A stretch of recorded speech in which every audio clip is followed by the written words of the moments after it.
Let us pray. Dear Heavenly Father, we come to you this evening. We thank you for all the blessings that you've bestowed upon us. We ask that you be with us this evening as we hold our meeting. Just watch over and what we say and let us say the right things and respect each other. And we just thank you for all that you do for us. We do ask that you put a blessing over the state of Florida and all those in the path of this storm, and just be with them and protect them. In Jesus' name we pray. Amen. Amen.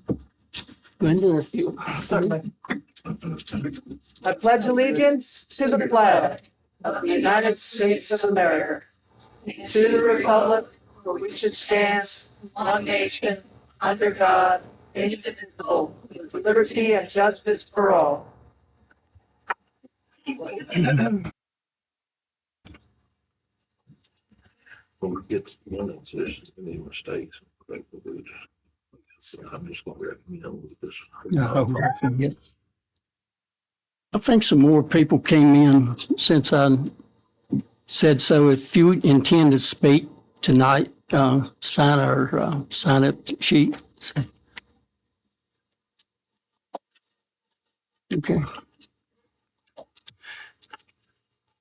All right, next is our quorum. Okay. All right. If I might, Mr. Chair, I'll go ahead and call the roll. So, Ms. Bechtold? Present. Ms. Cookenbook? Here. Mr. Cox? Here. Mr. Booth? Here. And, excuse me, Mr. Chairman. Present. I can't leave Coon out there myself. You have a full quorum, Mr. Chair. So next will be the approval of the agenda.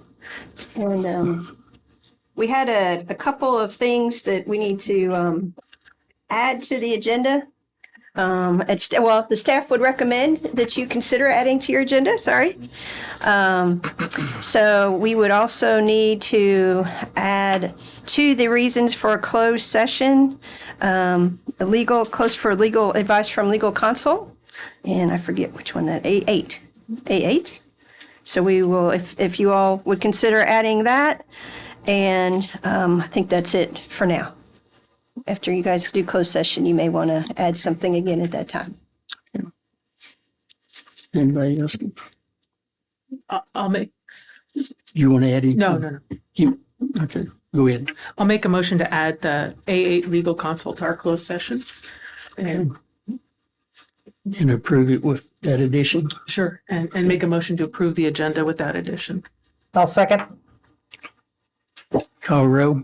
Okay, Mr. Chair. On the motion to approve the agenda as amended, Ms. Bechtold, Yes. Ms. Cookenbook, Yes. Mr. Cox, Yes. Mr. Booth, Yes. and Mr. Turman. Yes. All right, your agenda is approved as amended. Next is our approval of disbursements. And these two sheets or two different ones are. Yes, sir.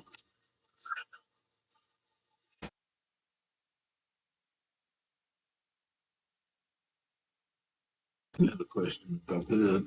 Yeah. On page 10, on the first one, the big one, it says, recycling tire disposal transport. And it's got September trailer, $350. Is that for one trailer load of tires to be hauled? Or what? From the front line. Yes. Okay. We can't hear anything. Yep, I got it right there. What I asked was that one trailer's worth of tire hauling? And you said yes. Okay.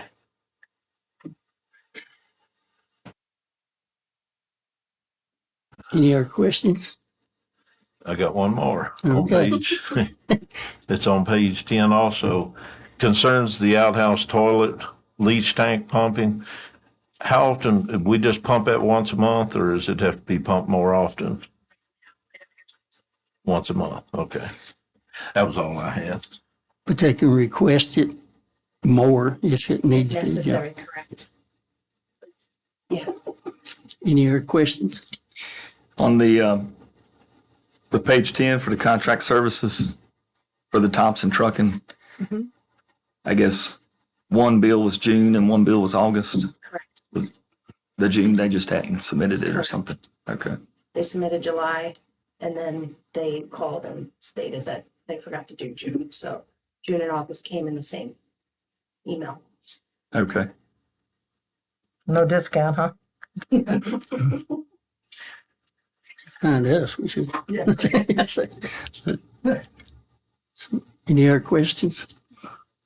If not, I'll take a motion to approve. I'll make that motion to approve both disbursements as presented. I'll second. Motion is second, no other discussion, call the roll. If I might, on the motion to approve the 2 sets of disbursements as presented, Ms. Bechtel, Yes. Ms. Cookenbook, Yes. Mr. Cox, Yes. Mr. Booth, Yes. and Mr. Terman. Yes. All right, disbursements are approved and start signing checks here in a minute. Thank you. The approval of the minutes, could you refresh my mind why they go back to April? Because we've been behind, even though we have everything posted live from this meeting. So for instance, Chris will put up tonight's early tomorrow, but we have to go back and do written ones. And so we've just now had time to do that. Yeah. So we're going to start catching them up. And if I might, a point of personal privilege, we use a program initially called Otter that transcribes it, and then we go through. So if people have found some errors, I understand there might be 1 or 2 that are a little entertaining, so apologies. But folks, either if you all have recommendations for fix, or if a member of the public sees something that they think is an error, I'm happy to take suggestions and just Well, I email was to me gonna from public. recommend, instead of approving them tonight, hold them to our next meeting and somebody sit down and go re-review them, all of them. All of them? All of them. Yeah, Okay. all of these, because I think there's stuff in each one. 5 sets. Yep. Okay, okay, sure, we'll do that.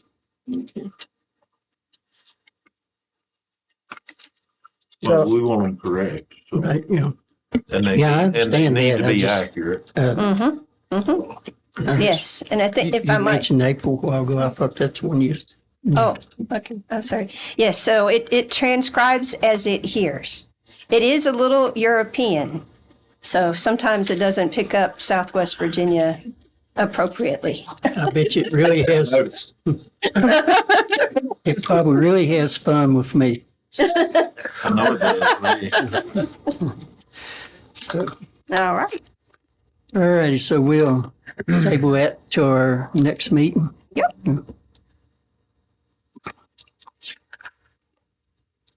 All right, next up will be our public comment. It is the intent that all persons attending the meeting of the board, regardless of handicap and conditions, shall have an opportunity to participate. If any person present requires any special assistance, please let the board know in order that arrangements can be made. When you come forward, state your name and the district you're from, and limit your comments to 4 minutes. Michael Gale. Michael Gale, live on Alum Ridge. Use your mic. That's going to come out. I'm Michael Gale. I live on Alum Ridge in the Indian Valley District.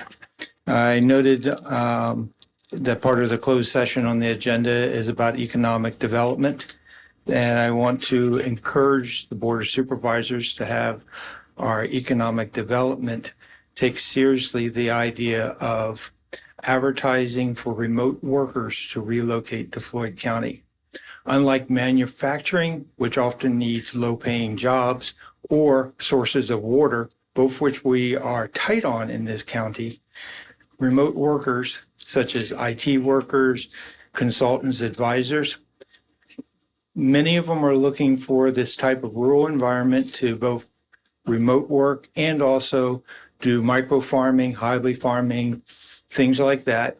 They bring in outside dollars, and they care more about our high-quality, high-speed internet we have than they do how well the roads can handle heavy trucks, natural gas that we don't have, things like that. The other thing I wanted to bring up is that the last time minutes were published on the Floyd Cover website was April 19th. So we seem to be running a little behind on that. That's all. Becky Howe.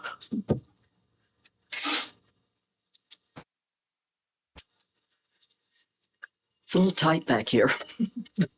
Becky Howell, Berks Fork District. I would like for you to consider posting your meeting agenda on the county website with links to the supporting documents. That's the procedure that the school board follows, and it makes it possible for citizens to understand the issues better. I see increased interest on the part of county citizens in what's going on in county business and increasing tension from both supervisors and citizens. This is not a good situation for anyone. More transparency and better communication can go a long way to having better, more civil meetings. Thank you. I think you had some correspondence.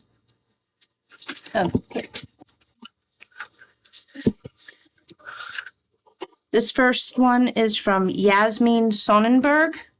My name is Yasmin Sonnenberg. I own a house and property on Timberland Road, Locust Grove District.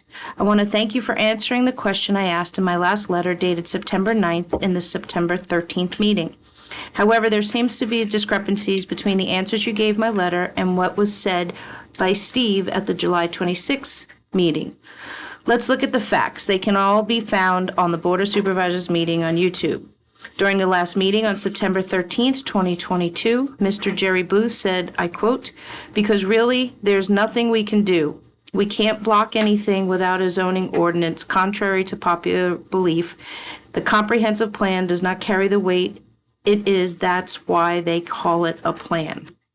However, in the meeting in July 26th, Mr. Booth said, I quote, "I've been on the board for 17 years, off and on. I don't remember us ever voting one way or the other. Actually, voting to grant a permit or not, that's usually handled by staff since we're an administrative. Now we have the option, and there may be a vote.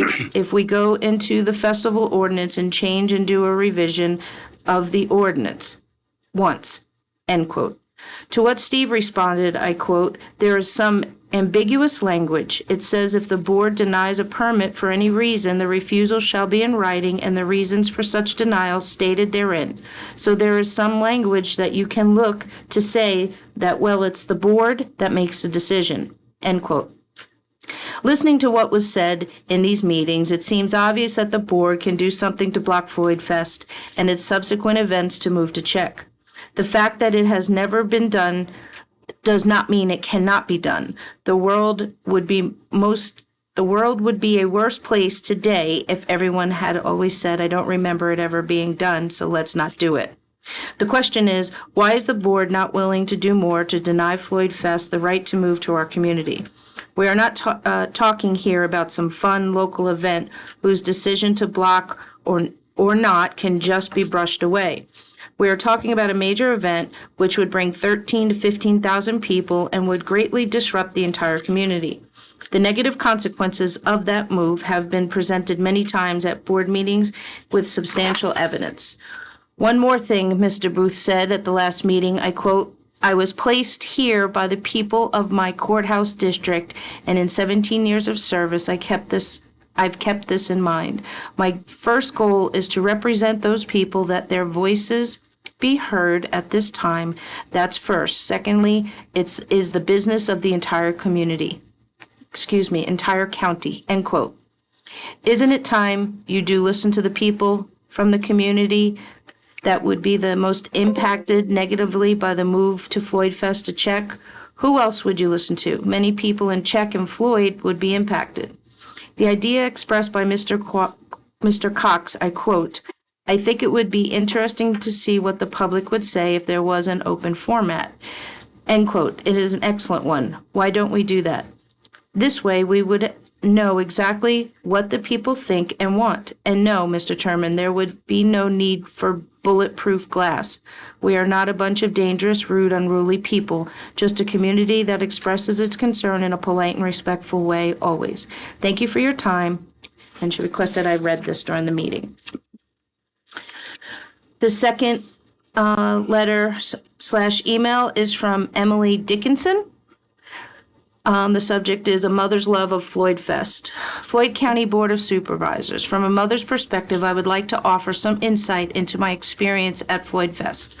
Floyd Fest is among the many cherished memories I hold with my two children. Quinn, age 6, and Axel, age 7, have both accompanied me to Floyd Fest, and without reservation, from a very loving, devoted mother. Floyd Fest is our spot, our jams, our place of peace, our place of happiness, and if you ask me or my children, the most friendly place on earth. For some, there may be a negative mindset around Floyd Fest or the activities surround the festival. I do not share this mindset. I have had the pleasure of seeing my children giggle on the school bus on the way there. I've seen strangers embrace the dancing of a child. I've seen vendors give toys to my children, only asking for a smile in return. I've seen food vendors share snacks with our family because my child was curious. These are moments you live for as a parent. Letting my children experience the world and the people around them in a safe and inclusive environment is one of my greatest joys. It's a sad time for the world with all the worry a parent must endure around an outing with your family. I'm thankful for Floyd Fest. I'm thankful this is a place where I don't have to carry the worry of the world with me. I'm thankful that I get to share this with my children. And I'm thankful that I feel safe, and I am comforted knowing they are safe as well. I have never seen a fight. I have never seen an argument. I have never seen violence. I have never seen hate. I have never seen a shred of anything that would cause me to consider Floyd Fest as unsuitable for my family. What I have seen at Floyd Fest is love, happiness, great music, an opportunity for young artistic men and women to expand on their talent, an opportunity for a community to grow, a chance for a local business to get its start, and a family of strangers. I'm a mother, I am a Christian, I am a professional. At Floyd Fest, I am a member of the community. I am part of a family. We are all part of something beautiful at Floyd Fest. I cherish and respect the Floyd Fest has offered the town and community in years past. Looking at a future without Floyd Fest would be a disservice not only to the Floyd Fest community, but to those who have not had the opportunity to share this moment in time with those they love the most.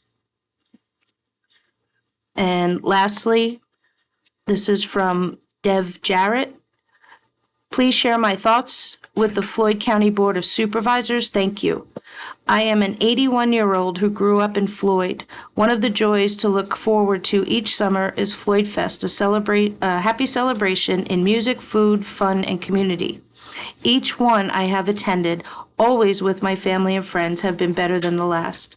Mine is not the only family that looks forward to the festivities because the organizers take great care to ensure safety, behavior without incidents, and even cooling shade as the sun shines. Not once have I been troubled by anyone or anything around us, nor has any of my family, which spreads out at Floyd Fest according to age and interests. My belief is that the new, bigger venue in Floyd County will be even better, bringing attendees in to admire Floyd's natural beauty and enjoy our shops, hospitality, and pure friendliness. As a businessman and Floyd homeowner, I value both the revenue Floyd Fest will bring here and their showcasing of our county as a destination. I urge the Board of Supervisors to encourage this worthwhile, income-producing family event named for Floyd and now coming home. Sincerely, Deb Jarrett. That's it, sir. So, and with that, I'll declare the public comment period closed. Next, we have board time. Has anybody got anything they wish to express? I do. Okay. There's a misconception in the community, and maybe we can sort it out here. There's several people that are under the impression that we raised the personal property tax this year, and we did not. If you take your ticket from this year and compare it to the ticket last year, in the right-hand corner, there's a box. At the bottom of that ticket, it says what the rates are. And if you'll look, the rate last year is the same as it is this year, $3.20. The last time that rate was raised, Kalinda and Levi wasn't on this board, and Linda was the only one that voted against raising it. And I just think that needs to be out there. There's some misconception that we voted to raise the personal property rate this year, and we did not. And that's just, it's easy, simple. All you got to do is compare last year's ticket to this year's, and you'll see the rates are the same. The increase is the book value. And that was on the paperwork that went out that was to be turned in May. It had each vehicle's value on that paperwork. So that's all I had to say. Well, I would just say thank you to Jerry for explaining that. So, yeah, appreciate that. Can I add one thing to Jerry's comment? Sure. So the value of the vehicles was set in January. So if you go and look at your vehicle values now, they've gone down. But the tax rate was the tax bill was based on the value in January. And as we know, this economy is kind of rocky. And yes, your car value is down from January. And in January, it was up significantly from January of 2021. So that's why the bill is so different.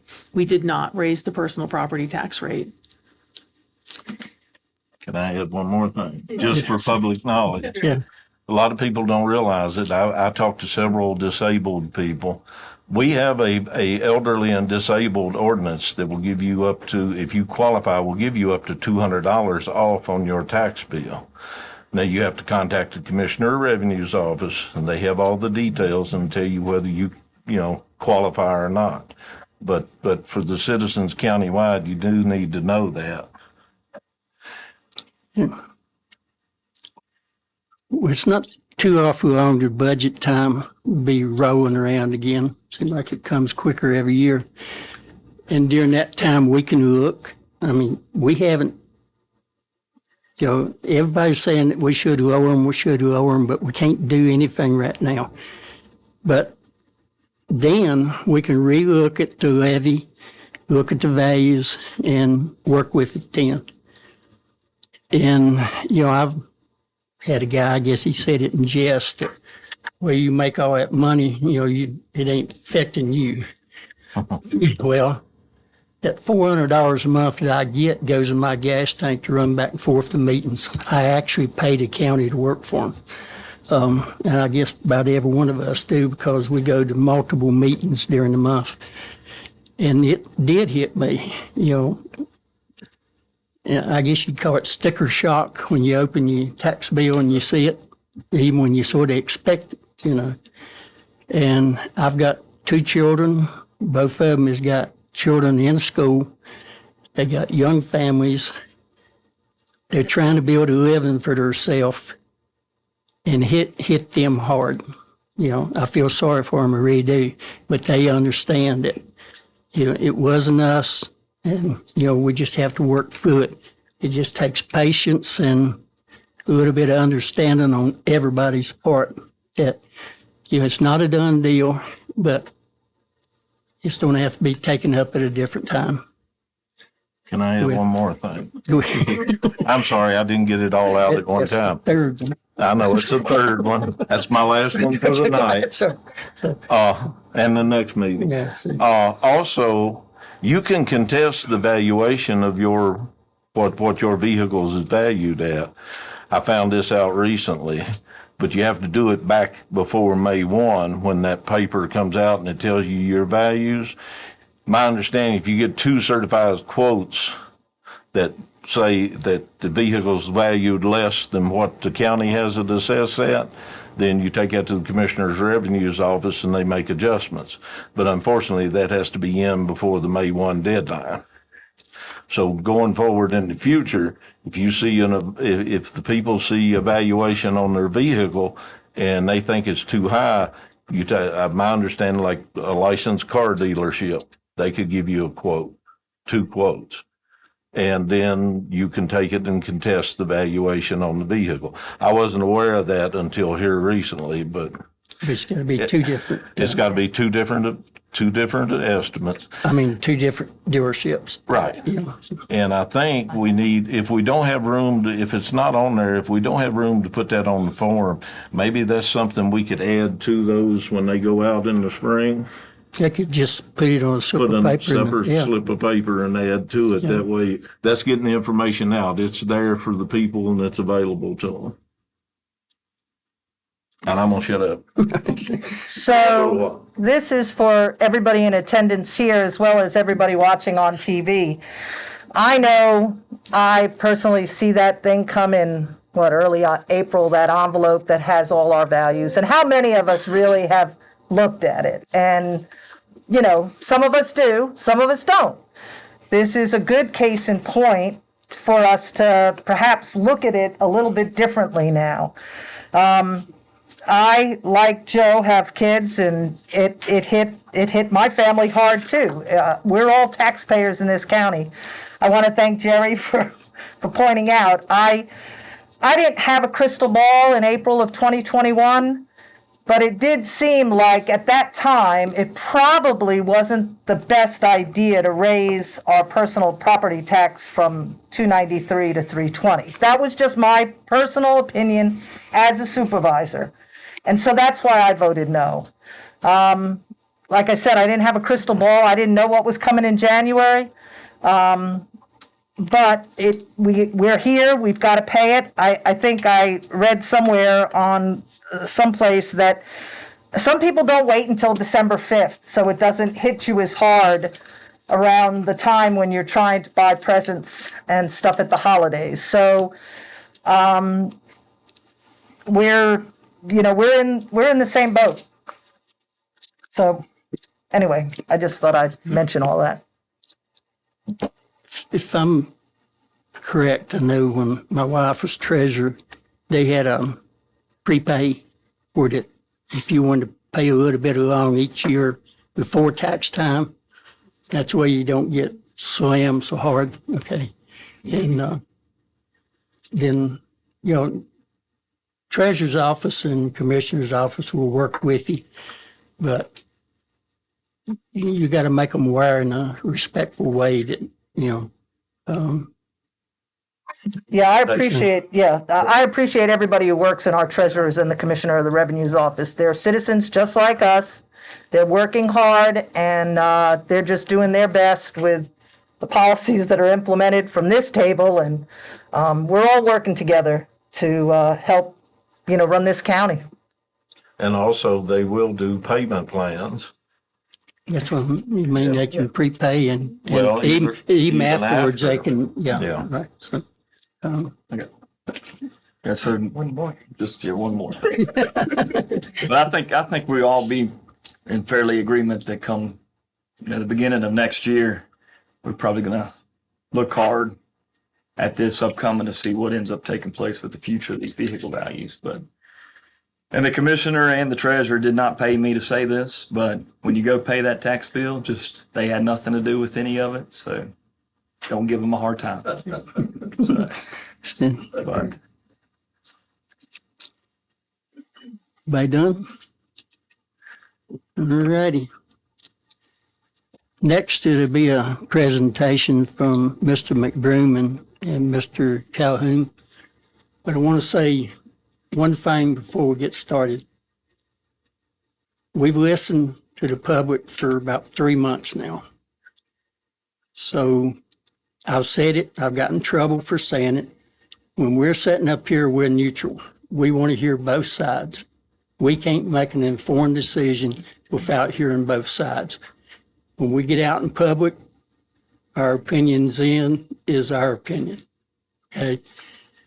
So I will not condone any comments behind their back or any questions being hollered at them. this is the board's time to listen to their presentation and answer any questions we got. I don't mean to be rude or hateful, but, we could be here all night if we make a public debate out of it. So with that, I think Mr. McBroom.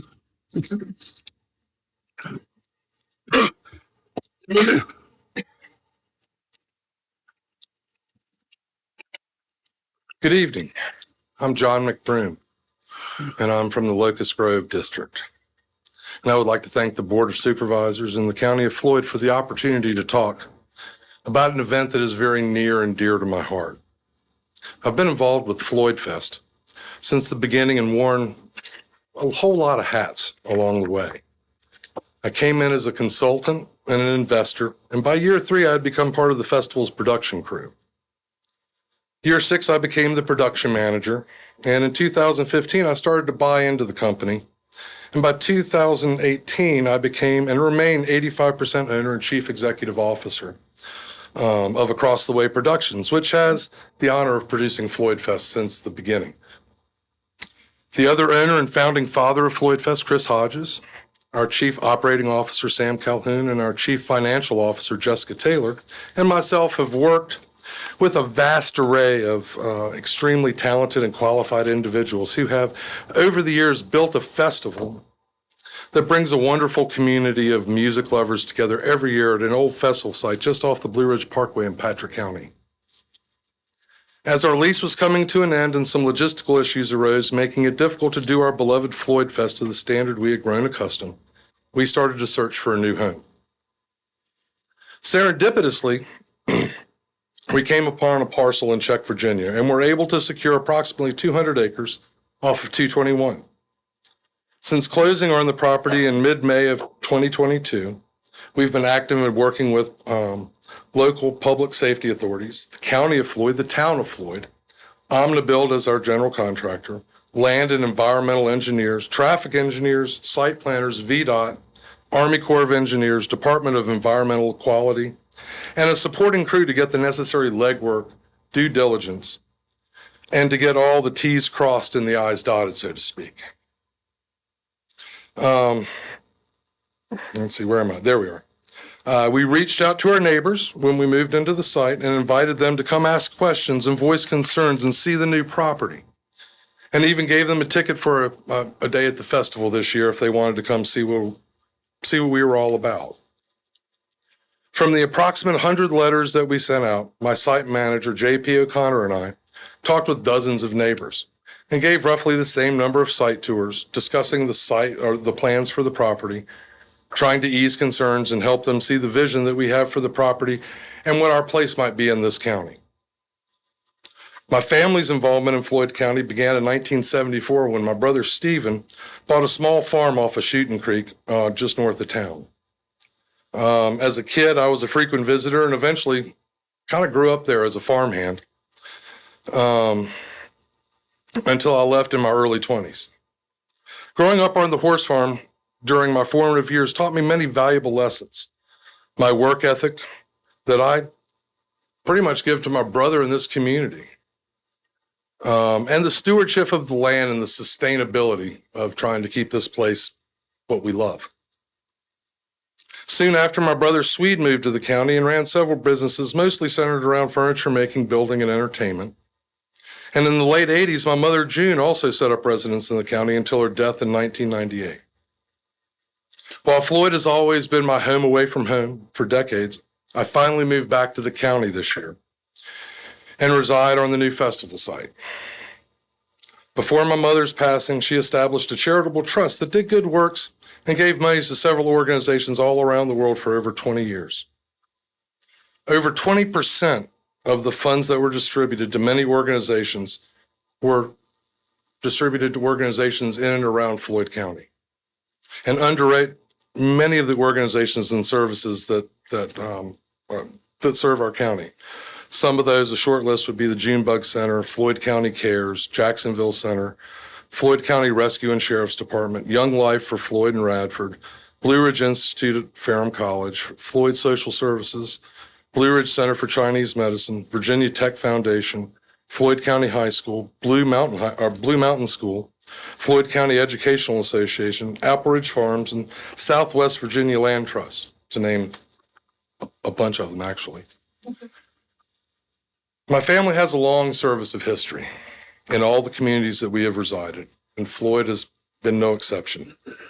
My intention as a new resident here in Floyd is to continue that tradition to the best of my ability and hopefully instill that passion in my kids, my family, and my larger family that I have found in this festival. When the opportunity came to move the festival, the Across the Way team's only thought was one thing: Floyd, to move to Floyd County. While most people have welcomed us with open arms and excited curiosity, some have sounded the alarm and seemed very unsettled by our move to the Czech area. The Floyd Press has written several articles on the move and controversy surrounding it. To date, the Floyd Press has only tried to schedule one interview and unfortunately canceled it the day of. They have yet to try and make another appointment with us to ask our opinion or our response to any of the questions or concerns that have been raised. So at this point, again, no response or questions have been asked of Floyd Fest or me or Across the Way Productions to counter the claims, accusations, and what we consider to be misrepresentations reported in the Floyd Press. From the time I moved onto the property, I have tried to be as transparent as I could to all who ask questions and concern and with their concerns raised. Some of the stories I have heard about what our company plans to do are pretty wild and are founded in speculation and the fear of the unknown.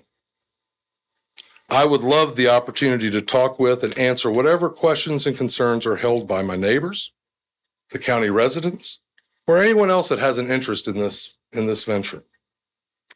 We have proven ourselves over the last 20 plus years with our old neighbors and shown how to bring communities together to display to the world that we have a special place that is worthy of sharing for a long time to come. The economic benefit that the festival brings is real and shows our long-term dedication to the community in which we live and do business. My colleague Sam Calhoun, our Chief Operating Officer, will soon be giving much more details on some of our economic impacts to our community. My thanks to the Board of Supervisors, the Town of Floyd, for this opportunity. Hope you all have a great night.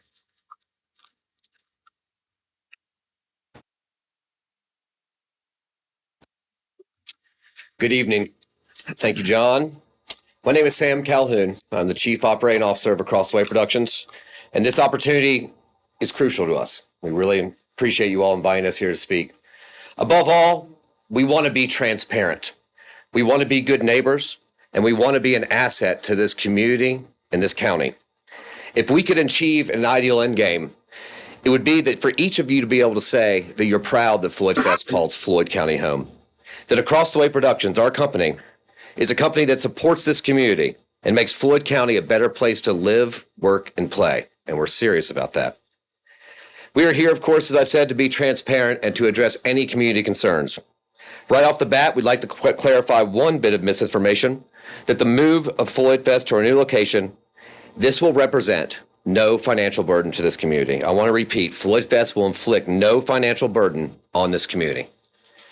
Also at the start of this, I'd like to correct and address some misinformation. Some believe that we are increasing capacity. We are not, and that's a fact. In fact, we are decreasing capacity. For even further clarification on that, our total attendance is never on site at any one given time. Let's just say, for instance, in the past, we've had 15,000 patrons on our site. At any given time, we would have no more than 7,000 on site at any given time.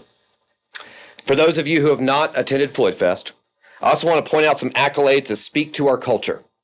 We are multi-year award winners for Best Family-Friendly Festival, Best Family-Friendly Event, Best Outdoor Event, and Best Festival. And this last one I'm going to mention is very special to us, and I hope it would be special to you all and the county. Time Magazine ranked us one of the reasons to celebrate America. One of the reasons to celebrate America. There was 150 items. Floyd Fest became one of those. And how about some demographics? 58% of our patrons are female. 50% are between the ages of 26 and 55. 20% are ages 56 to 65.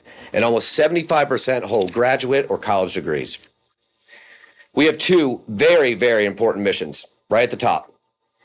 Always, always keep everyone safe, and always, always be family friendly. These missions have been with us since day one. This is not something we manufactured over time. In fact, our former landlord mandated and has promised that we'd be family friendly forward from the very beginning in 2002. We have never faltered.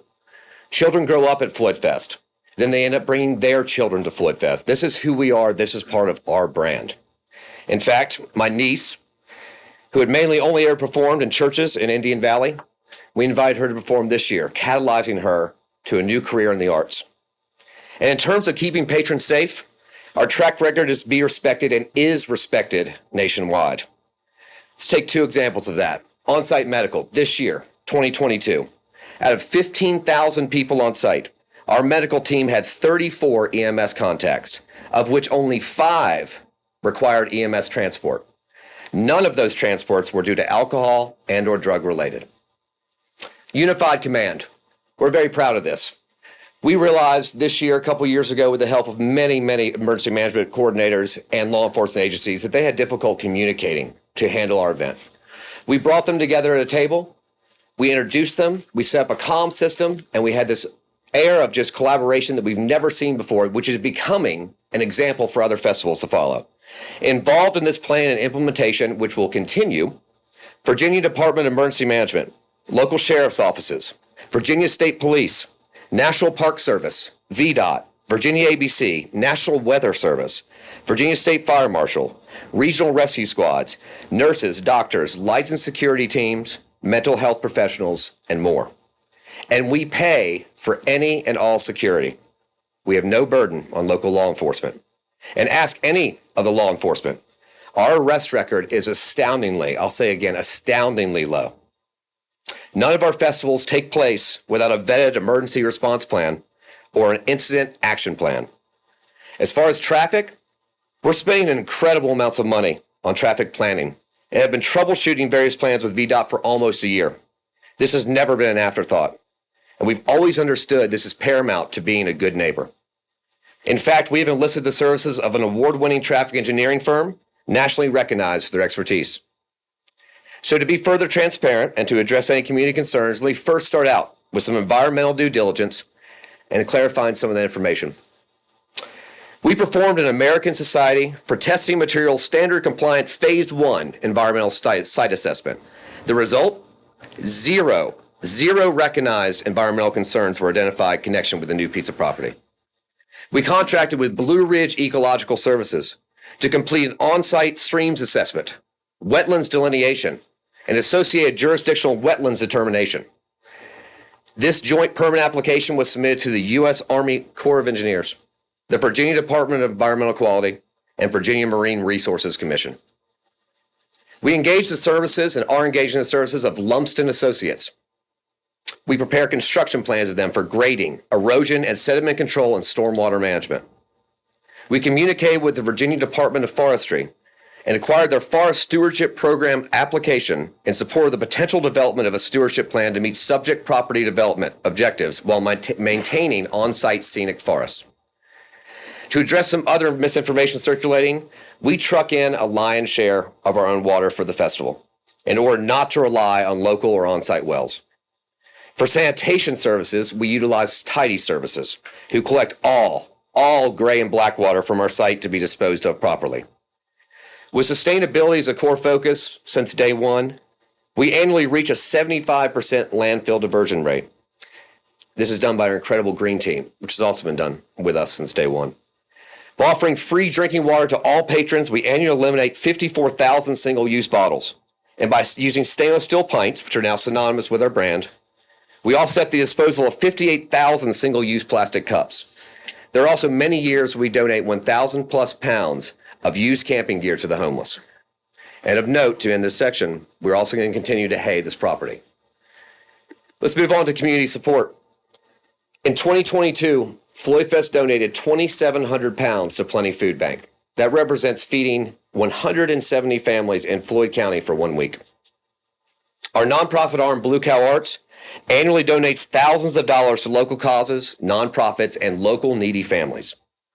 We annually donate $20,000 worth of tickets to 30-plus local businesses, causes, and benefits. We partner with and fundraise for Floyd County Rotary, Floyd County Young Life, Floyd County High School Band Boosters, which basically run most of our box offices, and Floyd County Tourism. We are using all Floyd County-based contractors to develop and build this new site. This is going to be news. We are partnering with Floyd Country Store to create our new workshop porch stage, tying together its strong brand to bring further awareness and visitors to this county. In addition, we spotlight and host local craft and food vendors annually at Floyd Fest, from Dogtown to Phelps Studio, from Red Rooster to Star Root and more. We annually utilize 400 paid staff members plus 600 volunteers, a majority of which are local from Floyd County.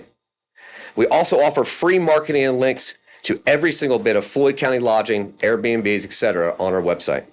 And we are a longtime member of the Floyd County Chamber of Commerce. For my final section here, I want to talk about economic impact. Occupancy tax and meals tax. Floyd County will now receive both of these. Occupancy tax comes from each camping ticket we sell. Meals tax comes from every local on-site vendor. We've really seen what this has done for Patrick County, and we're excited to bring this lift to Floyd County. We put heads in beds and we put gas in tanks. Our annual economic development to the county and region is estimated up to $4 million plus. $4 million. We aim to bring business and business awareness to Floyd County. We annually co-brand with 70 plus partners, both local and national. Often our partnerships with these non-local partners, this is their first introduction to Floyd. In fact, we have had partners move to Floyd and relocate their business to Floyd after being involved with Floyd Fest. An example is Beehive Productions recently. With roughly 70% of Floyd residents leaving the county to find work, it is our intention to continue to foster like-minded new business development for this region. It's one of our goals. Building off the 2-decade-plus cornerstone of our festival, we intend to increase the agricultural tourism and outdoor adventure tourism opportunities in this region, adding to the sustainable and meaningful economic development. We also have countless examples of patrons discovering Floyd Fest, falling in love with the area, and then moving here to buy a piece of property. Also, patrons who discover Floyd County via Floyd Fest often return to the area to visit Floyd County outside of the festival. With Floyd Fest attracting patrons from 46 states and 3 foreign countries, this tourism exposure is exponential. As I said at the beginning of this, we want Floyd County to be proud that we call you home. It's no small feat. In fact, it's a rare feat for any festival on the national or regional scale to last 22 years. We've done that. We want the county to more closely benefit via our presence here and our purpose here. In closing, Floyd County's crest, which I can see there behind the board, says, "To grow is to prosper." While we're not increasing the size of the festival, in fact, we're decreasing the size of the festival, we're coming home to Floyd County. And we trust that our addition to this county will bring prosperity and hopefully pride to its residents, culture, and community. We want to represent the best of Floyd County, a best foot forward that showcases the extraordinary mountains we all collectively get to live within, celebrate, and call home. We hope to become a de facto chamber of commerce, I said that before, which pushes those we connect with to explore more of this incredible county, its businesses, sites, attractions, culture, and people. We thank you each for this opportunity and for listening. We truly, truly care deeply about what we do, about what we offer to this community and what we offer to this world. Our doors, like John said, are always open for dialogue and how we can do better and how we can be better neighbors and be better people. We welcome any and all questions from the board, and we thank everyone for their time and attention. Appreciate you all. I'm going to start for you, Ben. This is your district. You're on the hot seat first. I appreciate that. Well, I appreciate y'all coming tonight. I respect that y'all took the time to come and give your input and intake on what's going on. Obviously, I'm the representative for the district that Floyd Fest is coming to, so it's been a fun couple of months. But I do take the thoughts of the community serious. I've never been to Floyd Fest. Got a lot of friends that go, a lot of folks that go that I know, but I have never been. So I want to make it clear that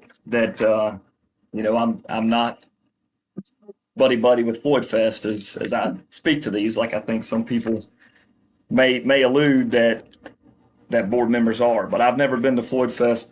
A lot of the questions that I had them written down. I've been working on them, and quite honestly, you've answered a lot of them, and I appreciate your transparency on that. It's been aggravating for me for the last several months to have public comments and people come and talk for 4 minutes, and we don't talk. And we're not really answering any questions that people have. I mean, it's been going on for months and months. So I do appreciate that you guys took the time, because I know it wasn't probably easy coming up here when you knew you probably was going to have more opponents than supporters, but you gave the plans and you spoke about what you want to speak about on Floyd Fest. A couple things that maybe I would just reaffirm, and I'm just going off of thoughts that I've had from citizens, but you're saying you're going to decrease. So 7,000, is that what I heard? No. So the limitations of the land will now allow us. So for instance, I'll say this. We're not trying to shoehorn the former Floyd Fest into a new property. Okay. We want the camping, the experience people have is paramount to everybody here in this room. And if you shove people together, it just doesn't work like that. We want people to have room for families to expand. So anyway, we don't have a number right now, but it's going to be less. What I said with the 7,000 was to clarify, which was in the past, we have been 15,000 total people on site at all times. Okay. That also includes all of our staff and volunteers, et cetera. Some people who've not been there and not experienced what we do may think, hey, there's 15,000 people in the site at one time. There's that many cars in site at one time. That's not how it is. We sell single-day tickets, 3-day tickets, 4-day tickets, 5-day tickets. So people come at different times. What I was saying was there's no more than 7,000 people on site at any given time. There'll never be the full population. I can guarantee you it will be less than 15,000 moving forward. Okay. Series of different questions, but so do we expect that everything's going to be contained on site? Parking? Yes, the whole point of this, and I speak too much, which people can probably see, but I've been able to whittle this down, which is the goal was to park and camp every single patron on one site. That reduces the clogging of the roads through shuttle systems. It reduces the exposure you'd have at other those off-site lots. Everything is now into one location. And I will say the more and more it's looking is that the music portion of the festival will be centralized even more so than it's ever been. Since you've not been to Floyd Fest, we actually are having less stages now. We are coming from a festival site that has 8 to 9 stages. Those are intermixed within the camping areas. While some of that will be true, it will be much more centralized to one location. Okay. I've spent some time talking to different folks, and I've tried to listen to everybody's complaints. If you have a complaint about Floyd Fest, and take that to heart. But I've also scanned around the community in my district and just asked those. The ones that aren't calling me, I've asked those their opinions. And some of these folks are saying, hey, if it comes, that's great. Other ones are saying, hey, if it don't come, it ain't the end of the world. But obviously the Czech district is probably more concerned about this than maybe Indian Valley's district. And there may be somebody here from Indian Valley here tonight that's an opponent of Floyd Fest coming. But my thoughts would be if it was coming to Indian Valley, would all the folks that's got concerns in Czech be that concerned about it in Indian Valley? So I think the topics that I hear the most of is traffic. And I hear that you're working through different traffic plans with VDOT. And beyond VDOT, we have an independent firm we've hired on because this is paramount to us being good neighbors, and we're very, very concerned about it. And quite frankly, we spent an incredible amount of money on it. Right. And I guess, has that been determined or still in the works? Still in the works. Okay. And whatever the final traffic plan is, we'll be very transparent. Folks who are going to be impacted be notified? And 100% transparency. Customer service is one of our biggest tenets, right? And it's also now neighbor relations and neighbor service. I say the customer service thing to say that in addition to be transparent to the county officials, to the board, we're going to have all this information in copious amounts on our website as well. You're going to be able to see everything. You know, we're going to probably have, more than likely, looking at the past, mandated traffic patterns, you know, that we're requiring our patrons to use. And that's going to be very visible. But we're going to be very transparent through this process. The noise it's going to be, you know, I guess up at the Parkway, maybe there wasn't a lot of neighbors, houses directly impacted and surrounded by the property.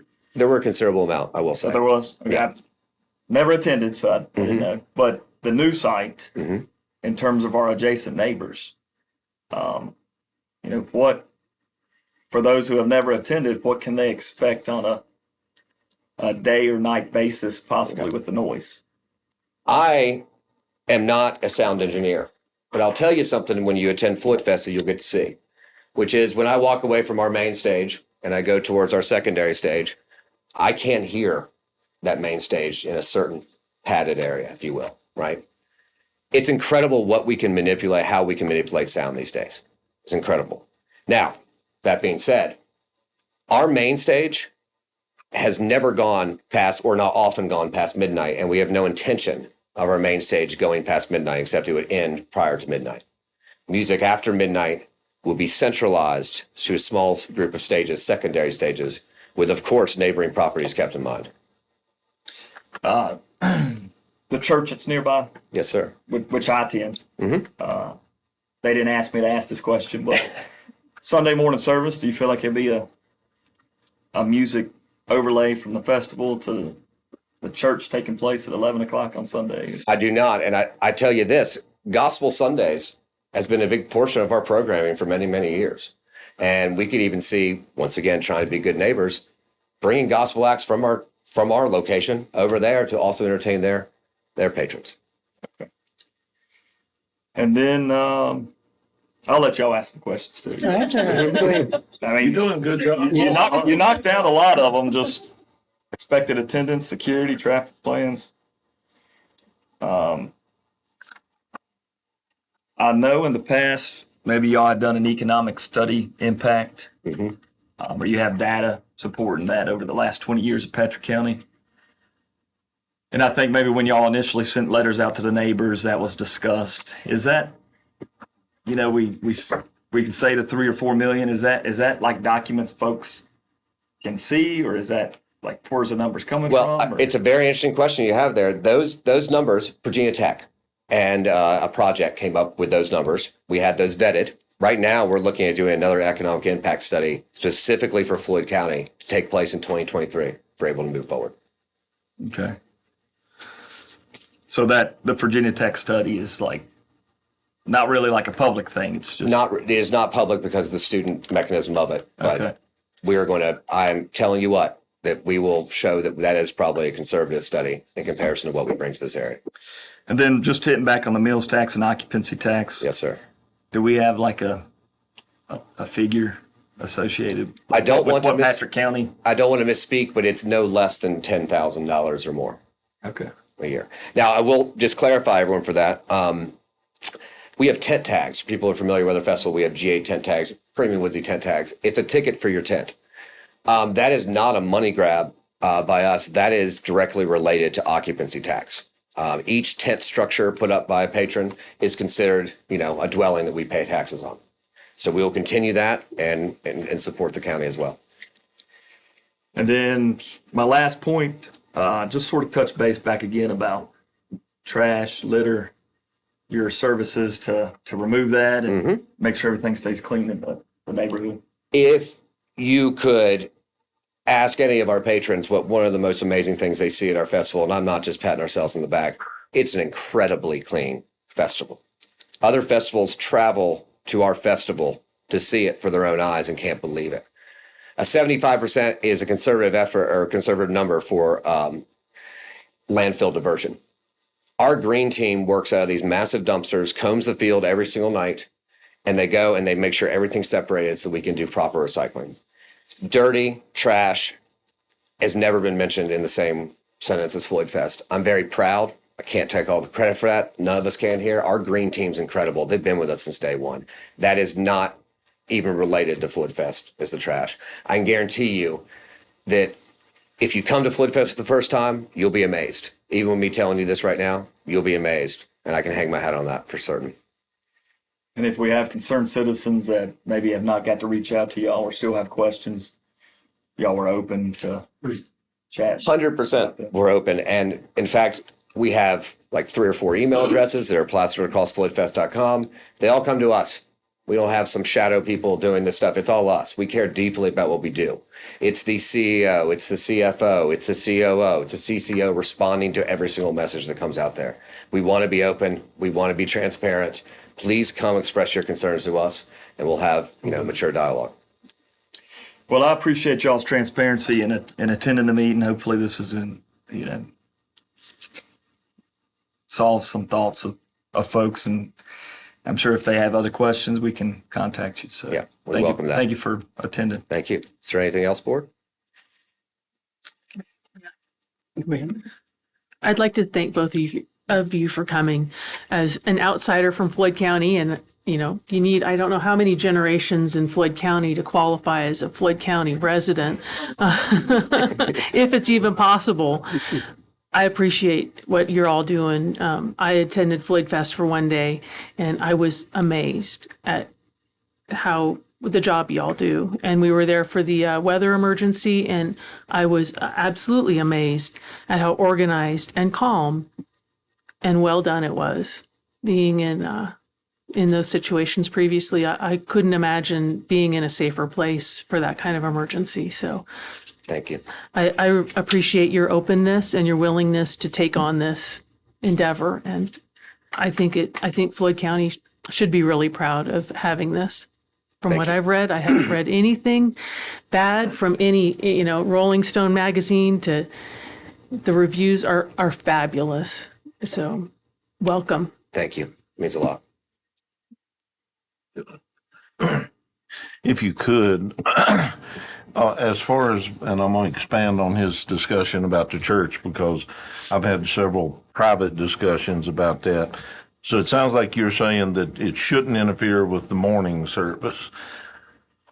In the evening, do you have, and I said this to one citizen, I don't know if they carried it on or if you had contact with the church. I'm sure you have breaks between sets. Has anybody from the church approached you to see if you could work out maybe a schedule where there's a break during their evening service?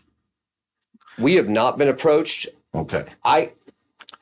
It would be tough to figure out if our music or our noise would disturb them. If it did, we would want to be the first line of contact right there to make sure everything was fine. Since I have a request, and that's all it is. Mm-hmm.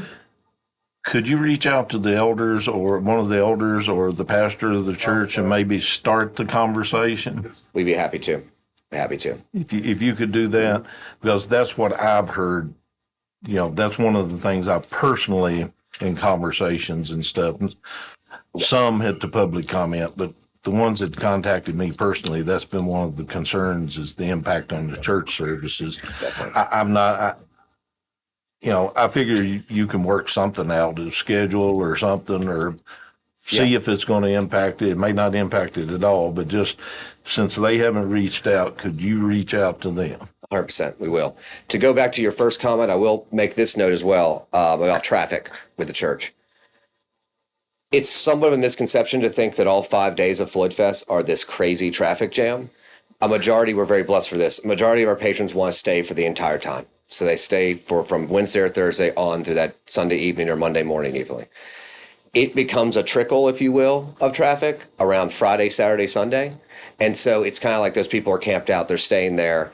You will be amazed the difference between, let's say a Wednesday or a Thursday compared to a Friday, Saturday, or Sunday. Well, VDOT's involved, plus the engineers, Yes. So I'm sure you're learning new things about VDOT that you probably don't want to know. VDOT. Yeah. I learn something about VDOT every time I talk to them, and I'm not necessarily happy to learn it. But, but they have been great working with us, we'll say that. If you could, that would be my one request, if you could reach out to someone there to church and at least start that conversation. Certainly, sir. Thank you.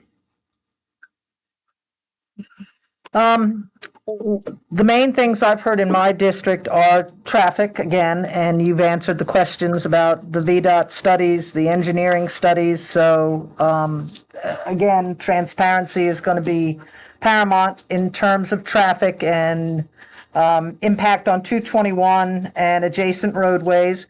And also, what do you do with the trash that is not diverted? Will it come to our landfill, or does your trash hauler take it away? That's a very good question. It's somewhat of a mix. Tidy Services is very aware, if you guys are familiar with Tidy Services, they're very aware of, their end game points of where they're going. So if something was not going to be suitable to go into the Floyd County trash stream, if perhaps it was filled or they've read their quota, they will go back to Roanoke. Gotcha. And just so you know, the evening service on Sunday is at 6 and the Wednesday service is at 7. Okay. So that gives you some information. That's it. That's one good thing about being the last one in line. Most of the time, the other four is going to answer my questions. So, Yeah. And I was sitting here thinking, I've never physically been inside of Floyd Fest, but I've been to Floyd Fest many times. My days in law enforcement, I worked parking lots. Yeah. Usually from 6 at night to 6 in the morning. And in all the years that I worked, I never made an arrest, never had anybody out of the way. Somebody wanted to sleep in the car, you explain to them, that's a no. Most of the time they would move on. Black Ridge is a lot different than 221.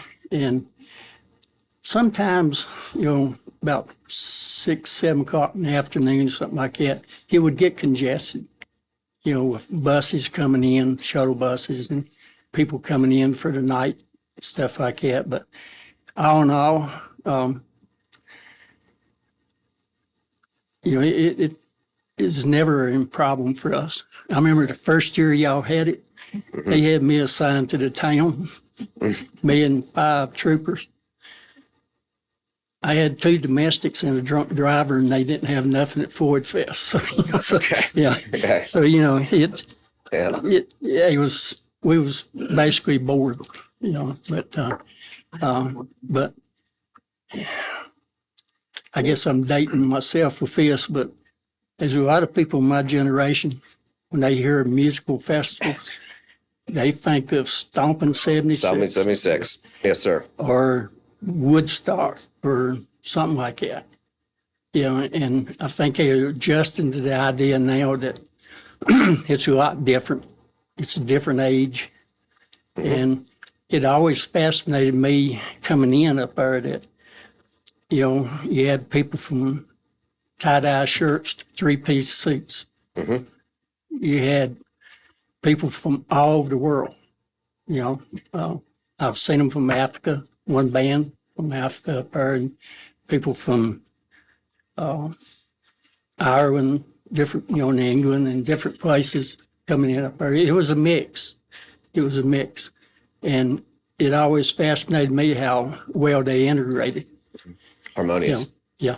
And so I'm sure everybody else is like myself.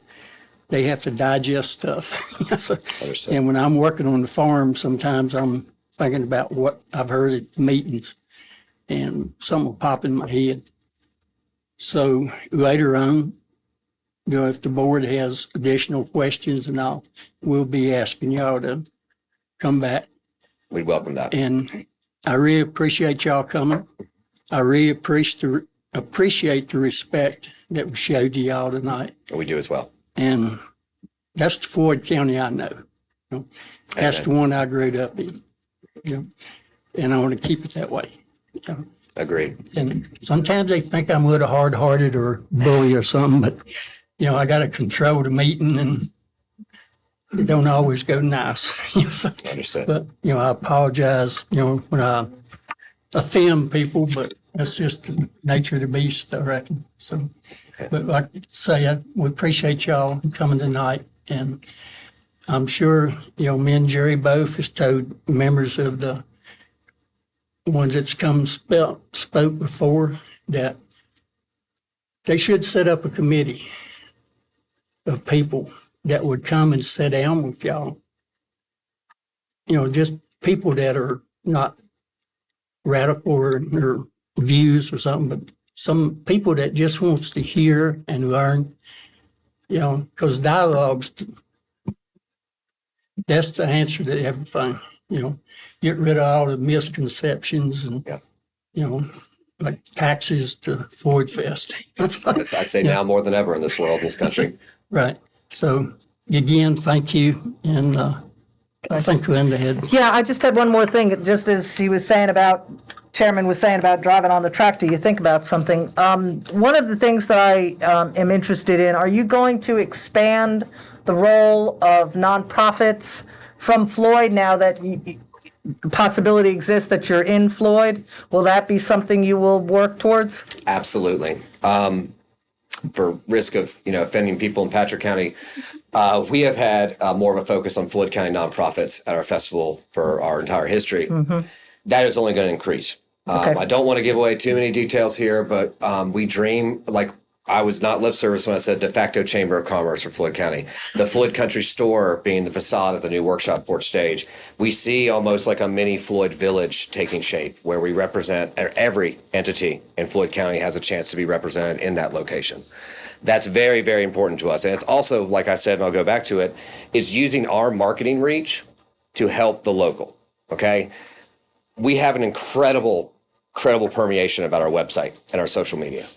And if we can leverage that and allow other entities around these partners, nonprofits that may not have the marketing budget to do that, that is completely our intention. It's not a new thing to try to make this better. This is what we've done from day one. We are at home in Floyd County now, and we want to be the best foot forward for every entity in Floyd County if they'd like to be a part of us. Since I started all these, I'll follow up on one. Okay. Thinking back on things I've heard citizens in the district talk about. Do we? And I'm sure Floyd Fest. That's a 1 year in advance planning for the next one, or even more than that. And I heard you say you plan to hay the property still. Yes, sir. Right. Do we know, or could you elaborate if we believe there may be additional festivals or anything like that taking place on the property? We're focused on Floyd Fest right now. Okay. This is no lie to the groupings here, is that we would like this to be a community resource. We don't know how that exactly looks right now. Part of Floyd Fest has always been hiking and biking trails, disc golf course. It would be great if we could get to a point where that is available to the county on a year-round basis, right? That there's a kiosk that you can go and park there and you can utilize it as a de facto park. That you could have a kiosk that has information about Airbnbs, of sites you need to see, a map of the county. Those are where our intentions are right now. And of course, to get the flagship Floyd Fest back in this county. It's very important to us. And it's very important to our patrons and very important, I believe, and I'd say, to a lot of community members that have become part of our family here. Well, I thank you for attending and your transparency. Appreciate you all. Thank you, Mr. Chair. Thank you. All righty. You need a break? Okay. guess we go to the place. Yeah, Yeah. yeah. Let's do our closed session right quick and then we'll take a break when we come back. That's okay. Let's go ahead and do that first. Save repetition. I'll let you tell them what we're going in. Okay. Okay, if I might, and you recall, this is a section that we amended. So it was already advertised as closed under 2.2 3711A5, discussion concerning a prospective business or industry, the expansion of existing business or industry, and that particularly relates to both advanced manufacturing and an economic development prospect. In addition to that, we had previously said 2.2 3711A3, discussion or consideration of the acquisition of real property for a public purpose or the disposition of publicly held real property, and that has to do with public facilities. And then what you all chose to add was A8, which relates to consultation with legal counsel, particularly around some key administrative procedures and some of those type things. Besides that, we need to get Steve out of here. We want to keep him past his bedtime. I appreciate that. You ready? I'll make a motion to that effect to enter into closed session under those sections. I'll second. Motion is second, call to roll. All right, Mr. Chair, on the motion to move to closed session under 2.23711, A3, A5, and A8, Mr. Booth, Yes. Ms. Cookenbook, Yes. Ms. Bechtold, Yes. Mr. Cox, Yes. and Mr. Terman. Yes. All right, I think I got you. Thank you.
I take a motion to come out of closed session.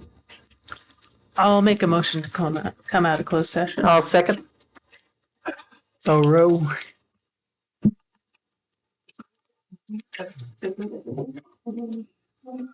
No, the other way around, but that's okay.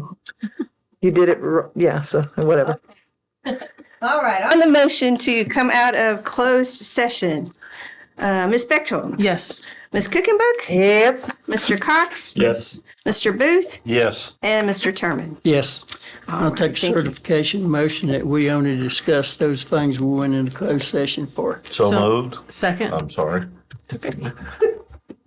I'm just moving along. On the motion to certify coming out of closed session, we spoke only about what we were supposed to. Mr. Booth? Yes. Ms. Bechtel? Yes. Ms. Cookenbook? Yes. Mr. Cox? Yes. And Mr. Terman. Yes. All right, you have certified. Let's take a 5-minute break. Okay. Is that 5 each? We can, yeah, we can. 5 each?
So we'll go back in session if you're ready.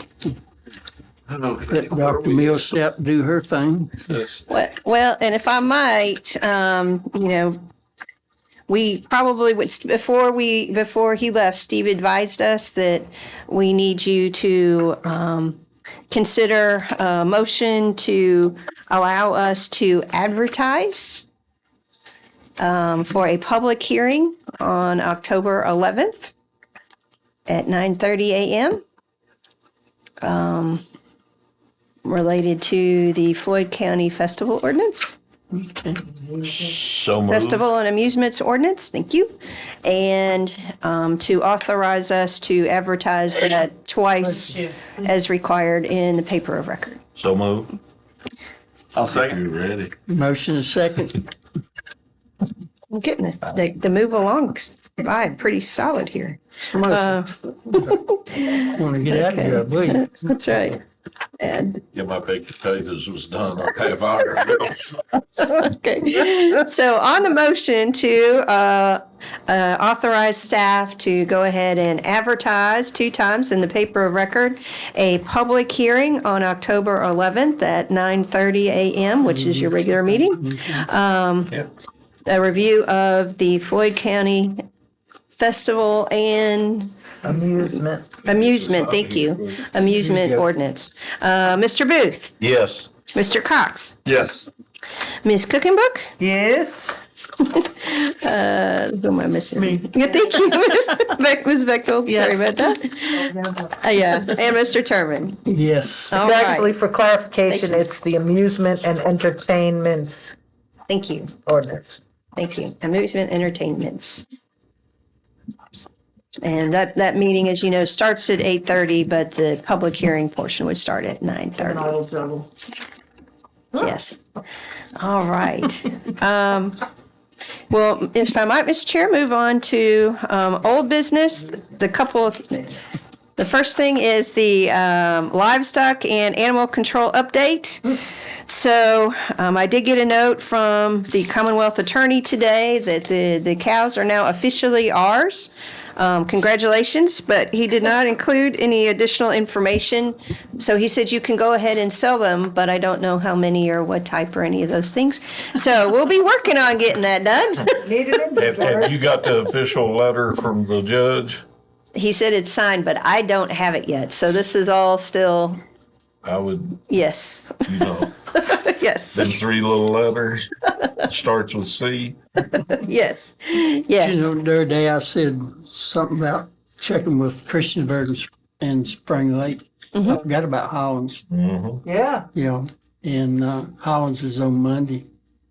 And Hollins is, I guess, a little better market than the other 2 is. Yeah. I mean, as far as volume and everything, you know. Yeah, I passed by. Careful now. Yeah. I mean, I ain't trying to discredit anybody, but, you know, I sell all of them. Yeah, but Hollins would be a good one to check with. Okay. And so that's kind of the update on that. Then I have had a request for you all to consider eliminating the evening hours, so going back to the regular hours on solid waste for the winter. Now, you will see in your packet, we are also, no matter what you all decide about that, we are going to go ahead and go out for bid for some lights out there, because we are down to very few lights. And so it's just for safety, whether there's the public's out there or not, we need to For have our them. safety. Well, I was, I chimed in on all this based on what citizens had. I think we should just put into the regulating authority to change hours back, period, summer or winter, because people are not using it. And I'll thank our employees. I know they didn't like it, but I thank them for us trying it. I think we just go back to our normal hours. And the next time somebody says something, hey, we tried it. And I am grateful to the employees. I mean, I know probably not a one of them liked the new schedule. And y'all probably heard it. I know we did some. I'd still leave it just like it is. Because from what I gather, from 12 to 2 on Saturday wasn't any more than, maybe one person. Okay, So we go back to now we can't change it till you need to go back to the regulatory authority and get them to change it back. So they'll have to ride it out a little while, Right. but, Yep. and if we need to do that in motion, I'll make that motion, sir. Just get the motion first, or how you going to word that? That we return the hours to what they were previously. What was it, 8 to 4, Monday through?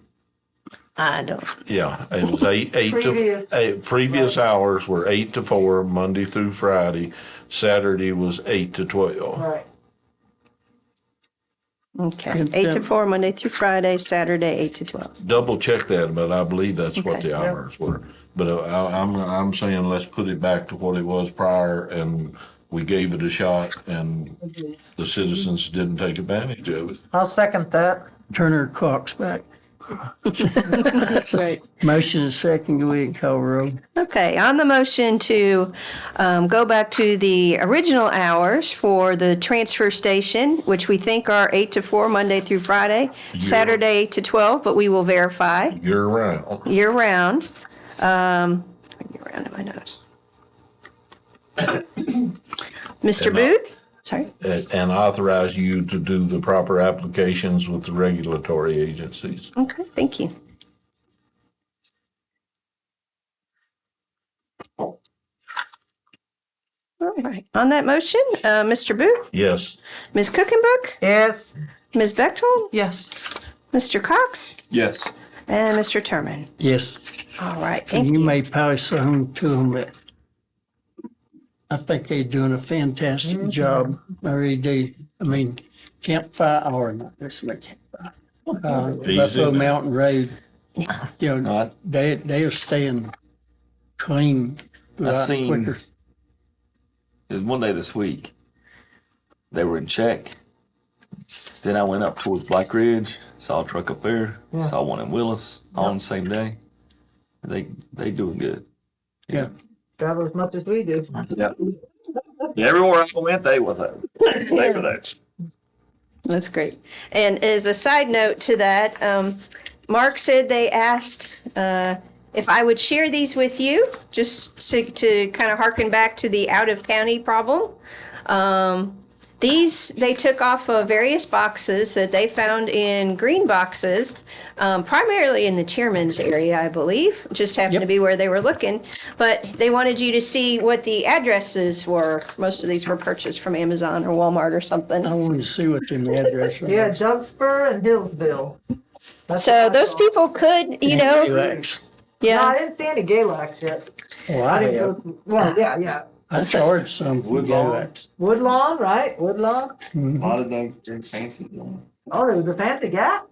Yeah. So as you can imagine, that's a sign that the staff is also frustrated like you all Well, about the problem. I can say this, too. You could have some, not all, but some family that say lives in Carroll County, there's family here, and they've bought presents and take it to them. That's all. That's why we're not doing anything Yeah. with them other than sharing with Right. you. That's what's going on. So thank you for that. That's what I'd like to see us redo that ordinance We have and to, jack the price on the fines and costs. and Because the $75 just ain't getting. put a stiff fine on anyone caught feeding animals. Yes, I have. If the chairman approves, tentatively put that on your schedule for the October day meeting. It sounds like a winner. We got a lot going on that day. We scheduling lunch or? Probably. Probably. Sometime or other, That's we interesting. get back on the schedule, going to the elementary school, to the schools for lunch would be, Oh, could do that. especially if it's a day we know we're gonna have a long day. Hey, Yeah. first one I lifted out, I knew. So the next item that I have is actually the carryover request, and we have two of the carryover requests that we need to actually three that we need to clarify a little bit with y'all. One is very easy to clarify, which was the animal control carryover request, which you all approved. I realized when I was listening, I didn't let you all know that they had put in an increased amount for veterinary fees and other costs associated with seizure of animals, but I added in seizures. So if we run into this cow kind of thing again, it'll be clear that that's the budget it comes out of, and you all can move money from contingency into that, but that's the bucket it should be. So just to keep it clean. Then we, on the four for life, there's been some discussion about. So on we have a line item in our budget that's been listed as Four for Life, which is actually the name of a grant. But we have determined that in that line item, there is actually money that is not from the grant. And so because of that, our recommendation would be, and we failed to clarify this the other day, so that's why we just wanted to make sure you knew what you had approved, so you could change your mind if you didn't like it, but that amount, I think it was $46,000. 12 cents. There you go. Yeah, there you go. That would go back to the general fund because it is not part of that grant program. It just somehow ended up, and it's been carried over for a series of years. Well, excuse me. Were you able to determine, did we put an amount in that as part of the budget this year? So this is not counting what's already in that. Yes, this is the total amount that was consistent, that was put in Last year, last year. right? And we carried it through because we did not at the time have the clarification that it had nothing to do with the grant, so we didn't want to go against Right. any grant. Where is this on our? It's Fire/Rescue Fund 10. Says, yeah, It's about, what, it would be your first page.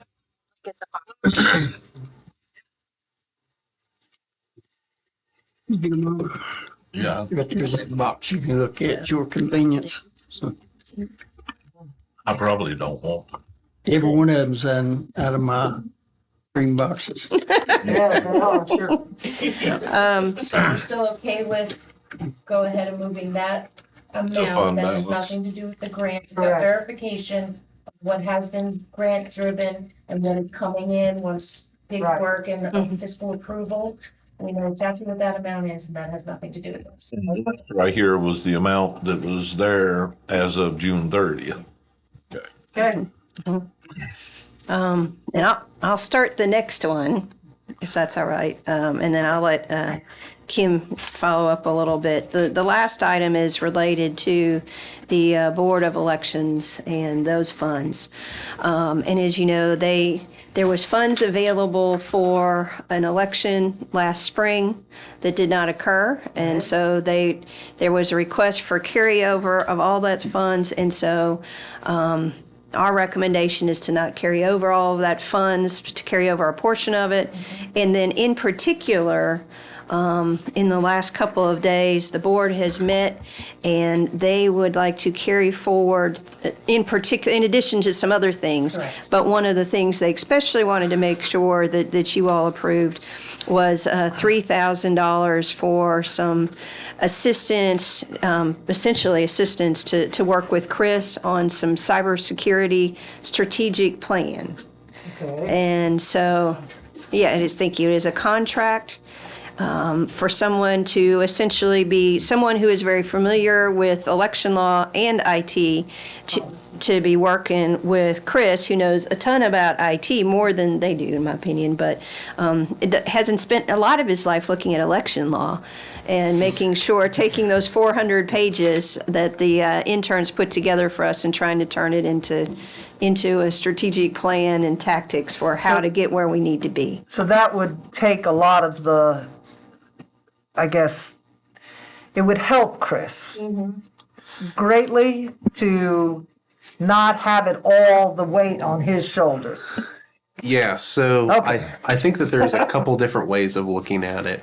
The first way of looking at it is that the electoral board has they have a person in mind that they want to contract, and this person actually came forward with the idea and had actually stated that, it would be a good thing possibly to put this in order because it would greatly help alleviate a lot of the pains that are going to be felt by me and a lot of the people that I work for here when we actually try and put into action all of the things that we need to in order to start the road towards compliance. And that's state mandated compliance. For the electoral board, for dang sure, Right. they have basically the option to not do it. And there would probably be a lot of things that would be coming down from the state if we did choose to not make the act towards compliance. But basically, I don't have the manpower at the moment to, or quite frankly, the expertise to create the strategic plan to actually put into action all of this. And this will give us more of an outside look into things on, hey, these are the barriers that you're going to see immediately. And the electoral board wants this to be more of that the contractor themselves is going to be creating a lot of the plan, and I'm a liaison of the opinion of the county because I have, a good relationship with my managers, good relationship with all of you all on the board, and have been able to have difficult conversations about maybe what the future looks like. And if the contractor says, oh, you need the moon and the stars and everything else, I just say, well, Floyd County's not necessarily in a great place to do that. Let's rethink this rather than a cookie cutter approach maybe that would fit Fairfax, Loudoun, Richmond.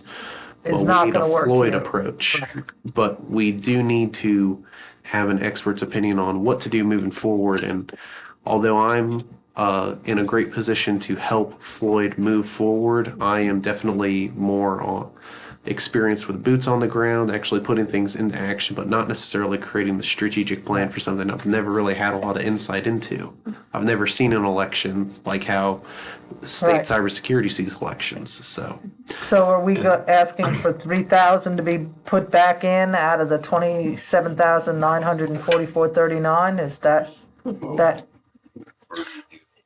No, that the registrar is done. That's, Okay.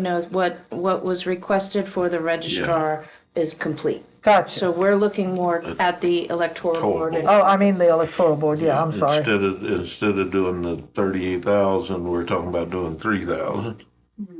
Well, and also I believe what we spoke about is being mindful due to this, the 3,000 contractual, there may be some expenses that we're going to incur because of, the policy, what's necessary, software possibly, that's going to have to be increased within that department, and we need to be mindful and plan for that as well. What number are you thinking, Dan? Because they're asking for, 38,000? No, that's No, they're No, asking, no. the total requested was $18,850 for the electoral board. Right, The total overage was $34,380. right. Oh, okay. So they want to add 3,000 to the 18,000. Yeah, Okay. if in fact we want to approve, the entire 18,000. Right. Well, Or you might. now this is funding that was left over from where they didn't have the. Primary, yeah. So, and we've budgeted for, additional in certain categories. Like I said, the registrar is 100%. Total request is a no-brainer. It makes sense. That's the recommendation, and then the rest will go to reallocation or the general fund. I don't believe an additional 3,000 will be necessary for the total. I don't think an additional amount. So, but we wanted to make sure that you guys were aware that she was asking for that, but that it either falls into the amount that's requested or, we've approved less than that. Okay, so Well, then. what are you, I guess what I'm asking, what is your recommendation on their total requested 18,850? That was to go ahead. Yeah, the only hesitance right now is what possibly may be for cyber. Yeah, and I think that They've got additional election security, 5,900, but is that not that's a physical security. all? So what do you think, something like 5? Well, I think answer to Mr. Priest's question, which is like, what are we looking at possibly needing to spend in addition to the 3,000-ish that they're going to spend? I don't know if a like proposal has been sent to them, but I know they've authorized up to the 3,000 point. Yeah. Okay, yeah. The last time we talked, there were like some things missing, but I know that they have a hard number that they don't want to go above, and it is the 3,000. But there's going to be some things that in our road to compliance, we're thinking of a 5-year plan, like how most of departments would typically create like either a 4 or 5 or 6-year plan. The understanding that basically when things get thrown down from Richmond, sometimes they won't fit in at the end of the 5-year plan. It's a required thing by the next election. Right. They want to have a plan moving forward with a poem, a plan of action, milestones, by this next election on November 8th. And I think that there's going to be a lot of things that we're going to fill in to the first year that are not going to be able to be held off until the next budget year. And there might be large things in there, but to be honest, I don't know what those look like right now, and I don't think that the electoral board knows what those look like.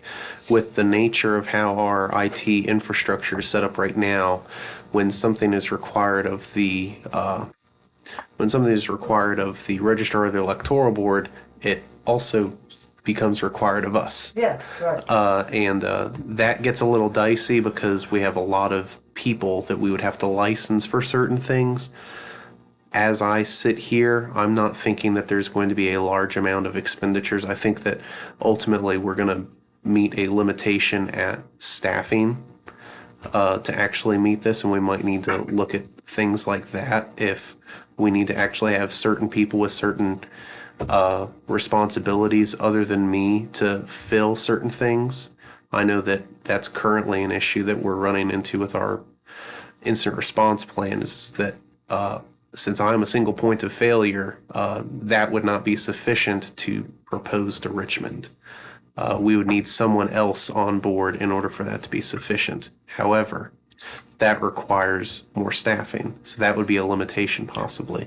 There are also some things like encryption databases and also products specifically geared towards security, like end-to-end encryption for all of the voting equipment. We would possibly need to look at putting bids out to procure products to fill certain requirements, but I don't know what those are currently. So maybe if we potentially suggest carrying over $10,000 to $12,000 to include that $3,000, and if it turns out that more is necessary, they can come back and work through Chris, but that gives them, they don't have to necessarily come back to you for every little thing, but Or we can use contingency or Yeah. whatever. So are you saying that you're not agreeing to the 18,850? And you want to reduce it? To about 10. probably more towards 12. yeah. Why not just round it up to 15? That way, if stuff comes that Chris needs, it would seem to be It would have prudent. some coverage in it. Yeah, it would have Well, some coverage. I think 15, We know with the experience, security in that area is definitely needed. yes. So that's a Yeah, it's no-brainer. a I'm just no-brainer. after a hard number. So I'm okay with 15 there instead of the 18, Yeah, with the understanding that that is included in The three is Three is included. included in the 15. Okay. Yeah, and again, as you know, as we go down this road, because some of those expenses might be to them, but some of them might also fall on our side On of the the whole fence. county, So that's yeah. why we were about holding some back, because some of that stuff fine. Chris would have to buy for the whole organization. Right. And so we couldn't obviously buy stuff for Kim and I out of the election stuff. That wouldn't be. Right, but if it's 15 Yeah, and they end up not using it all, right, then it comes back to us anyway. right. All good with that? Okay, Yeah. I want to clarify that. Do we need a motion? That's it. Yeah. Since that is a, Just to amend, just To- to amend it, because everything else remained static of recommendation, other than that was clarification. That one and the 46,000. Yeah, Because The we did number one. recommend it, and we wanted to make sure that you understood. understood that clearly. Yeah, well, I Right. don't either. I don't recommend the 46,000 either. Right, and if you notice on that form, there's no red highlight next to any of that, which I know is a Right. form for you guys.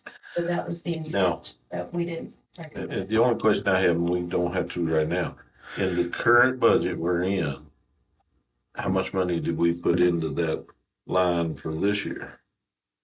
For On the, that four for Four life? for life. Because we've been adding money to it every year within the we left compact, the amount of the last grant that was funded to that account. and only the grant? Okay, so that no local dollars went into it in the current Those budget? were,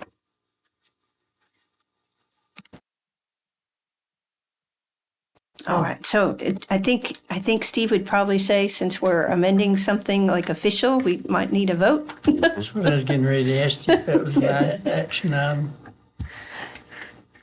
So if I might, I think maybe it would be to amend the carryover request for, and make, this would be the Board of Elections, that their carryover would be 15,000, which would include 3,000 to be earmarked for the cybersecurity strategic planning contract. And in addition to that, we would not be carrying forward the 46,000 $285.12. $285.12 that is currently local funds that was previously in a line item for Four for Life. I'll make a motion if you're, Okay. I'll take it. And I'll second. Motion is second, any other discussion?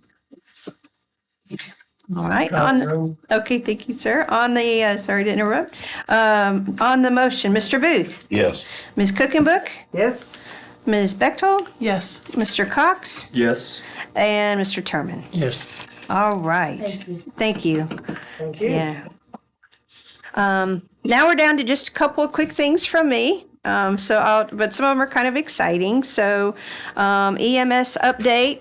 As you know, we went out on an RFP for moving from having the billing done by a staff person who has told us they're retiring to having it done by a third party. And we did get a response. They were due on Friday, so they're sitting in my office. So we'll start going through that. But we did get something, so we're going to start moving along on that.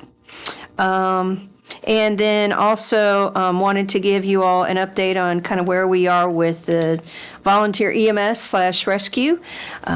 They have to essentially, both of the EMS organizations have to become, I have to sign off on them being a designated agency every 2 years.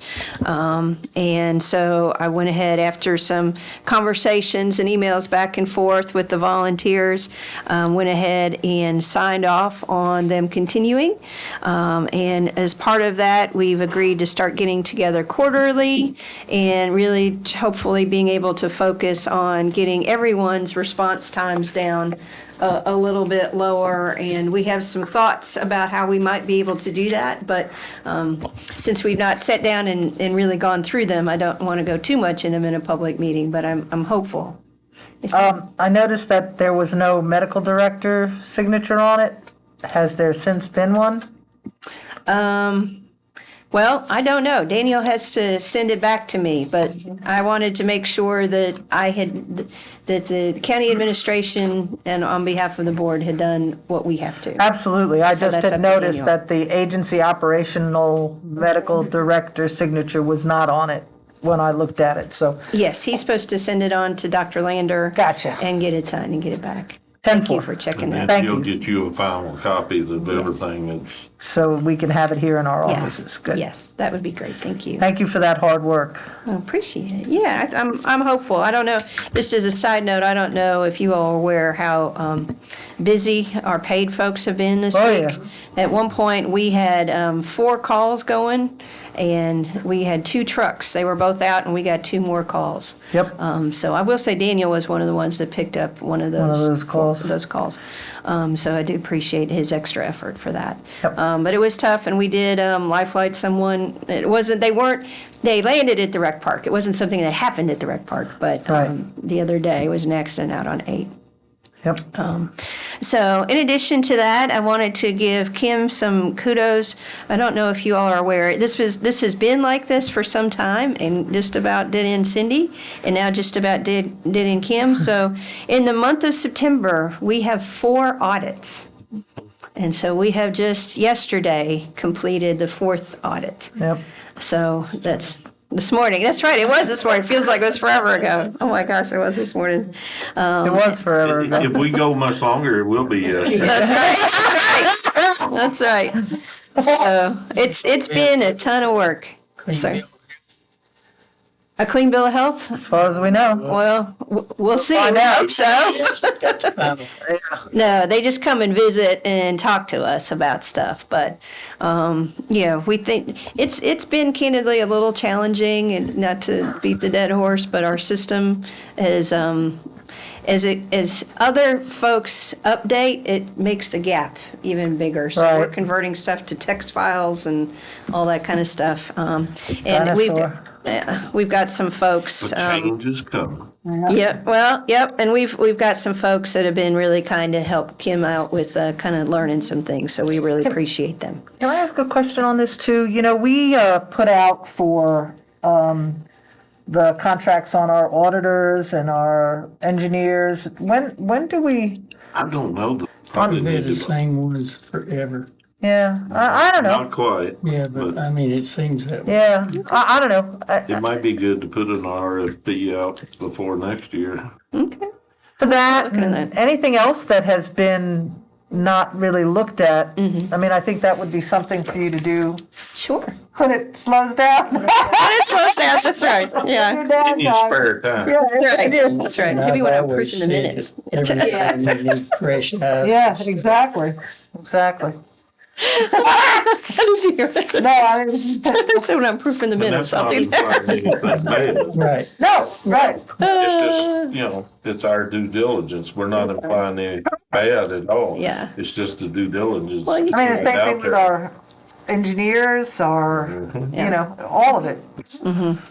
Yeah, we did not, with the engineering, we have kind of moved away from having just a straight on-call all the time, to actually going, for some of them, for a particular item, instead of just always defaulting to X or Y. So Okay. we've done a little bit. You're right, we probably need to go back and look at some of that as well. Yeah, please. And we love to, the other audits, we don't get any choice. The last one was workers' comp, but Right. you're right, our overall financial audit is something that's up to y'all. Right. So we'll look at that. The next item I have, if I Can don't I correct. just say one thing? Sure. We all got a copy of the fire department audit. Yes. We saw the report, and it'll get out public. They have the same problem that, it's been the same all along. You only have a certain number of people to do a certain number of jobs. So there's some recommendations in there, while in the perfect world, Yeah. but we don't live in the perfect world. And I'd just like to commend the fire department, because I think they had a very good audit. I agree. Tommy does a good job. Tommy Yeah, does good he work. does a and great job. others associated. Yep. Yeah, he does. And I'm sorry, appreciate I them. didn't mean to interrupt, but I just wanted to You're get that welcome. out there. No. I think they had a very Yeah. good audit. Good call, Jerry. Yeah. He brought it by as soon as he got it. He brought it by. So he always pays a little. I he always keeps appreciate us him in the- getting it out to all of us. Yes. Yeah. Thank you. Comprehensive plan. We've been kind of kicking this around a little bit. My understanding is the comprehensive plan has revisiting the comprehensive plan has been on hold waiting for census data. We anticipate that sometime this spring. And so as staff, we've been starting that process and have reached out to the regional commission and if it works with y'all, they may send somebody over in November to start talking with us about what you want to do in the planning commission, because obviously it's something y'all ask the planning commission to do, but they kind of need you to suggest to them it needs to be done. So we wanted to move that forward. And I know since that's been a subject of discussion in some of the meetings, we want to check on that. And then maintenance, we actually had the air off on one side of the building here for a couple of days, but it's functional now. So things are improving, and at the courthouse, unfortunately, we put out a bid for someone to do plaster repair. You know, when Kenny was here, we think he fixed all the leaks, but the plaster never got fixed. And we did not find anyone. So I've alerted the judge that we tried, we haven't found anyone, if you know anybody, and those kind of things, but just wanted to let you know. Hard to find plasterers. It is, but we continue to work on It's a some. dying art. Dying art, and they're busy. Yeah. The ones that's out there are busy. Yeah, there's like only a handful. I know somebody used to be awful good at doing drywall work. I mean. No, I know, not you. Yeah, but you can do it. You know, going back Bring to them out of retirement. the Yeah, fire department, I was at a 9th district meeting Sunday night. And I was talking to a guy from Washington County. And he said, I go to every board of supervisors meeting. He said, I listen, I get involved in that stuff. And he was just talking about general stuff that they was having problems with. And the fire department came up, you know. And I said, well, I tell you what we did with our fire and rescue. We set up an equipment committee. And he asked, well, what's that? And I said, you know, we let them, you know, evaluate their trucks and, you know, score them and all. And then we come back and we go to individual fire departments, look at the building, look at the equipment. Then we know what needs to be replaced and when. And I said, it really cut down on them wanting a new fire truck every year and new ambulances. I said, of course, ambulances wear out quick, you know. And there was something else, I can't remember what else it was we was talking about. And one of his supervisors come back and he said, buddy, I got some good ideas and you're going to be hearing from me. So, you know, well, that is neat. Maybe we can get Floyd counties helping other counties.